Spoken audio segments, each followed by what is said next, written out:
নমস্কার বন্ধুরা, টুসির পাঁচ মিশিলি নিয়ে আবার আমি চলে এসেছি।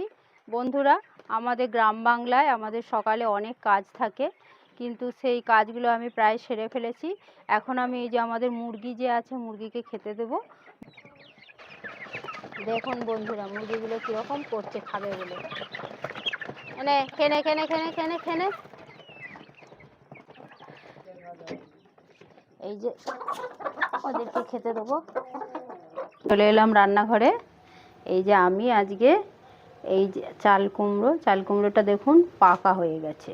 এটাকে মানে বীজের জন্য রেখেছিলাম, কিন্তু এইটা হচ্ছে ছিঁড়ে পড়ে গেছে। কদিন খুব ঝড়ের মতো বাতাস হচ্ছিল, ছিঁড়ে পড়ে গেছে। সেই জন্য এটাকে এমনি যদি তরকারি করি একটু হচ্ছে টক ভাব লাগতে পারে, সেই জন্য আমি কি করব, এটাকে আজকে শুক্তো বানাবো। আর দেখুন এই শসা, এই শসাগুলো ফ্রিজে কি হয়েছে, অনেক দিন পড়েছিল, পড়ে গিয়ে এই যে দেখুন কেমন তুবড়ে গেছে। এই শসা চাল কুমড়ো দিয়ে একটা শুক্তো বানাবো। কুমড়োটা আমি এই যে প্রথমে কেটে নিচ্ছি। এতটা চাল কুমড়ো দেবো না, সামান্য একটু দেবো, কারণ আমরা তো লোক সংখ্যা বেশি নয়, সেই জন্য সামান্য একটু দেবো। চাল কুমড়োগুলোর বীজগুলো কেমন বসে গেছে।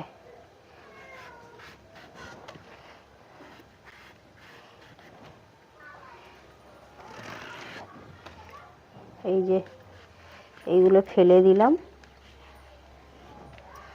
দিয়ে এবারে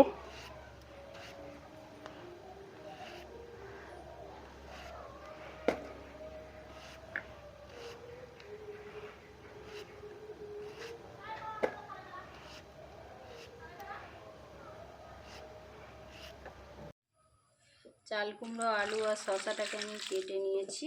এবারে যে জল দিয়ে ধুয়ে নেবো। গরম হয়ে গেছে, কড়াইতে এবারে তেল দিলাম। গরম হয়ে বড়িটা উঠে এই যে ভেজে নেব।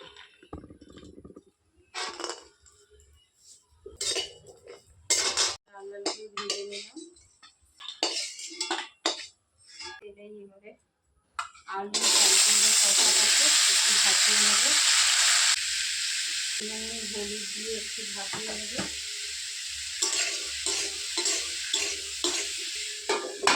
আমি এই শুক্তোটা নারকেলের দুধ দিয়ে করব, সেই জন্য আমি নারকেলটাকে কুড়িয়ে এর দুধ বের করবো, সেই জন্য নারকেলটাকে কুড়িয়ে নিচ্ছি।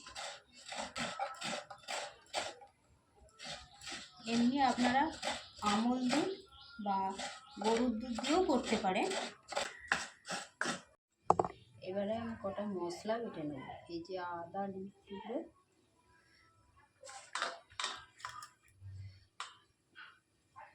কাজু, সর্ষে, পোস্ত আর মগজদানা, এগুলো সব একসঙ্গে বেটে নেব। হয়ে গেছে।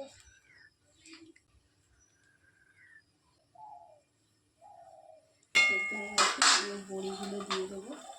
আমি বড়িগুলো এটা সেদ্ধ হবে না হলে। চিনি দিয়ে দিলাম, স্বাদ মতো চিনি দিতে হবে। এটা তখন আরেকটু সেদ্ধ হবে।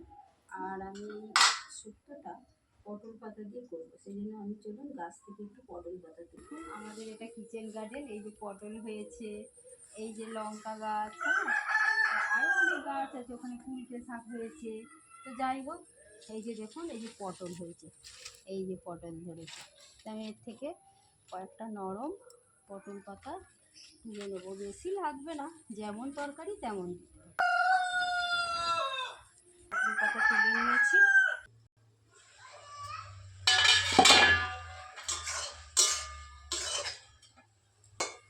সেদ্ধ হয়ে গেছে। এবার এই জন্য আমি কড়াইতে একটু তেল দিলাম। এই যে দুটো শুকনো লঙ্কাকে আমি ঠুকে নিই। 5 ফোড়ন দিয়ে দিলাম।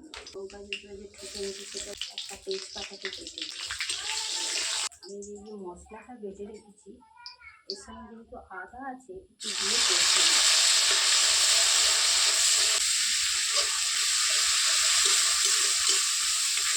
পটল পাতাগুলো দিয়ে দেখুন বন্ধুরা, এই মশলা তেল সাথে শুরু করে দিয়েছে। এবারে আমি সেদ্ধ করা চাল কুমড়ো শসা এগুলো আগে একটু দিয়ে কষিয়ে নেব, দিয়ে এখানে সামান্য একটু ঘেটে দেব, দিয়ে সেই নারকেলের দুধটা যে আমি বের করে রেখেছিলাম ওই দুধটা আমি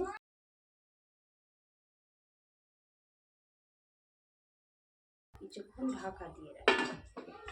এবারে একটু ঘি দিয়ে দেবো সামান্য, এটা অপশনাল, আপনারা দিতেও পারেন নাও পারেন। এটাকে নেড়ে চেড়ে নামিয়ে নিতে হবে।